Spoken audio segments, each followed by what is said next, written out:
Hi MSVPA, I hope you're all doing well. I miss you. I miss teaching in front of actual students. And what I'm going to try to do today is make you a little video to explain some things that I tried to teach you last week with some things that you're also going to learn this week.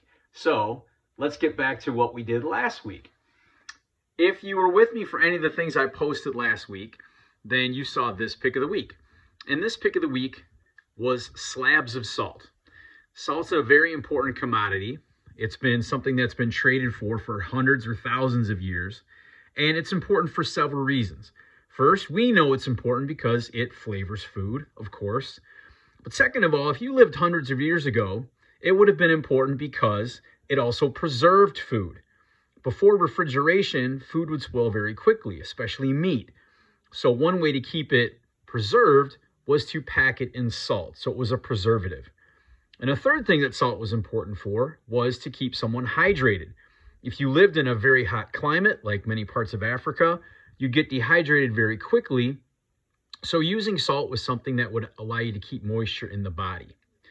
If you downloaded the caravan activity that I sent last week, you'll know that the Sahara Desert, even though it's this huge desert and this very dry, dead space, it's not completely empty. Trade routes crisscross the Sahara, and there are these long trains of 150 or 200 camels that would cross back and forth to different trading posts, to different markets across Africa, trading valuable goods such as salt. Well, if you also saw my video about the video I posted from TED-Ed, the video about Mansa Musa, you'll know that Mansa Musa was a king of Mali and possibly one of the richest human beings of all time. And the way that he got that way was not because he controlled either the gold or the salt, but he controlled the trade routes. So if you control the trade routes without even controlling the commodity of what's being traded, you can become fantastically wealthy. And there are some people that believe that Mansa Musa of Mali was maybe the richest person of all time. So what I'm going to try to focus on today is how exactly did he gain all that wealth? Well, when we're talking about West Africa, here's what we're talking about. So about 1,000 years ago, there was an empire in West Africa called Ghana. And in fact, today there's still a modern nation called the Nation of Ghana. And after a while, Ghana became the empire of Mali, which was a little bit bigger. It had access to the Atlantic Ocean, and it's connected to the Sahara Desert.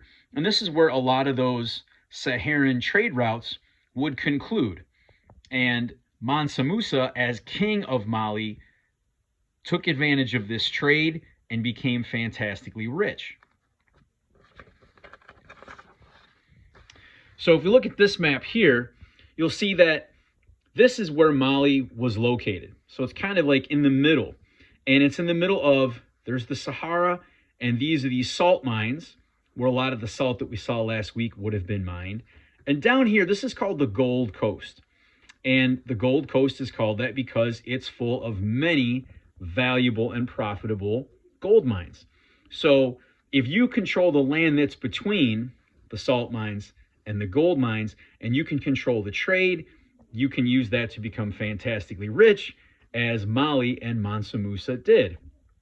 The problem was, when you have people from different parts of the world like this, I mean, this might be 1,000 miles or more, they're not using the same money. They're not using the same monetary system. So they can't pay for things with bills or coins. They'd have to trade goods that they both agreed were valuable. And so when you do that, you've got a barter system. So a barter system is where we're trading one good for another. We're not buying something with money. We're actually exchanging goods. Two things that everyone, especially then, would have agreed were valuable were gold and salt. And so in this trade that they had, the West Africans were very ingenious because not only did they have a barter system, they had something that was called silent barter. And I'm going to try to demonstrate for you today what exactly the silent barter system is. So I'm going to use some Legos to try to hopefully explain what this was and how it worked.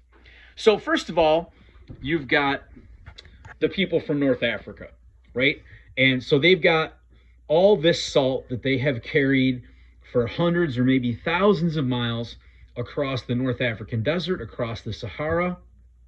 They've got the salt. They know it's valuable. They think it's something important that they can trade, and they want to trade it for gold, because if they have gold, then they can buy anything they want with that. So they don't have access to gold mines themselves, but they know that if they go to Mali or if they go to West Africa, they can trade their salt for gold. Here are people from the Gold Coast, and these were people that obviously had a great supply of gold, and so they were called the Wangarans. The Wangarans were from the southern part of West Africa, and they knew where the gold mines were. And so, of course, these two groups wanted to get together to trade. The Wangarans, who had the gold, and the North Africans, who had the salt. Unfortunately, they didn't speak the same language. So getting together to meet would have done no good, because they would never have been able to communicate with each other. So that was out. The second thing was, the Wangarans, who control the gold mines, obviously they don't really want anyone else to know where the gold mines are, because if they found out, then people from North Africa or other parts of the world could try to come there and take the gold mines by force, and they would lose the advantage that they had. So they wanted to barter, but getting together would do no good, and they wanted to keep the location of their gold mines a secret. So enter silent barter. And this is how it would have worked. So what they would have done is they would have met on somewhat of neutral territory to both of them, and that's why Mali and Ghana were so important, because they were kind of this in-between area between the North African salt traders and the Wangaran gold traders. So they would have met at a natural landmark. So something like the Niger River, which runs through Ghana and Mali in West Africa. This would have been a place that everyone would have known, so they would have met in a natural space. And we're going to introduce a third group, and the third group are people that would have been loyal to Mansa Musa, to the kings of Mali. And so these are the Soninke warriors. Even though they're not actually trading anything, they play a very important part in the trade. They're kind of like the referees, or they're almost like stockbrokers. So the land that the trade is going to take place is on their land. And so they're going to benefit from this, because they're going to tax both sides to meet on their land so that they can trade their goods. So you had to go through these guys. These guys were loyal to Mansa Musa. And actually, you'll see that this is a trade in which all three sides will benefit. So this is how it works. The way it works is, North Africans would arrive after their long journey across the Sahara, and they would arrive onto Soninke land, and they would bring with them their large supply of salt. And so now they would announce that they are ready to begin trading. So the Soninke warriors would allow them onto their land. They would leave their salt by the river. And then, to announce that they were ready to trade, they would use drums. Drums would be beaten on so that the Wangarans, who were many miles away, would know that there was salt available to trade, and they would start to beat the drums like this.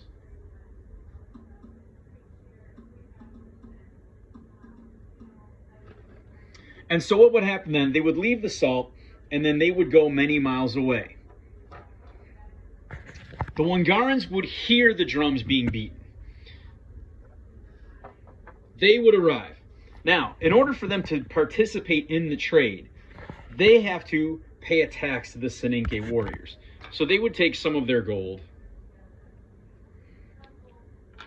They pay the Soninke warriors for the right to trade. The Wangarans would then look at the amount of salt that was left by the river, and they would try to give a fair price. So they would look at the quantity of salt that there was. They kind of knew what the value of it was, and they would leave a certain amount of gold next to the river. And then They would bang the drums.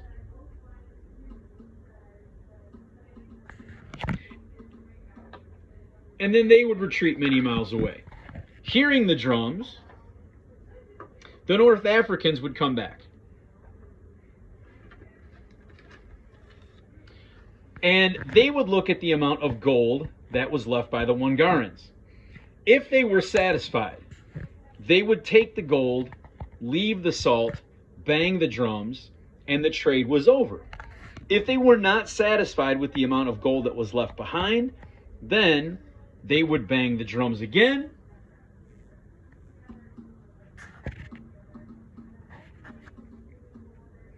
and they would leave. When the Wangarans heard the drums, they would come back.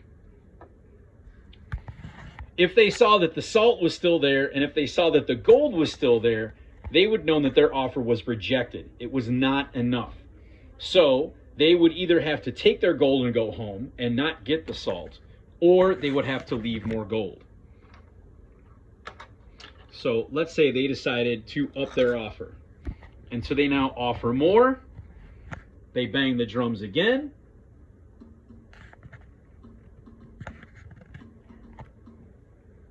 And they leave. The North Africans, hearing the drums, would return. And they would see what was left by the Wangarans. And let's say that in this case, now they're satisfied. They think that that is a fair amount of gold for the salt that they have left. So what they'll do is they'll take the gold and they'll leave the salt. But they still have to pay the Soninke warriors. So they would leave the Soninke warriors a tax. They would take the gold that they have now gotten, and they would return to North Africa. And they would bang the drum.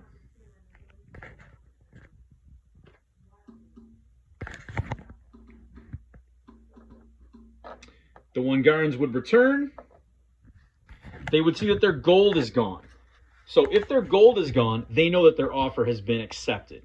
They know that the trade then has been concluded. They would take the salt.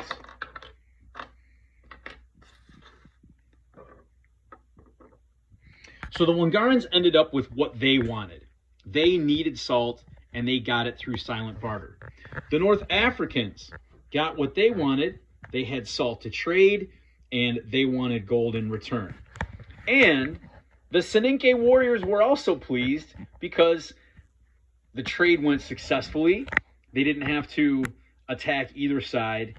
And they also profited because they were the hosts of the trade. They were the moderators of the trade. They wanted to make sure that neither side met face to face and that both sides were treated fairly. This was the process of silent barter, which was used in West Africa for many centuries and helped the kings of Ghana and Mali get rich. And this worked. It worked because it was beneficial to three sides. And if either side tried to cheat each other, such as if the North Africans tried to follow the Wangarans back to their gold mines, the Soninke warriors would stop them. Or if the Wangarans tried to cheat the West Africans and just steal the salt, the Soninke warriors would again act as referees and stop them. So this is the process of silent barter, and I hope this video that I've made explains to you how and why this process worked and how someone like Mansa Musa got so rich. Thanks, students. You'll hear from me again soon. Have a good day.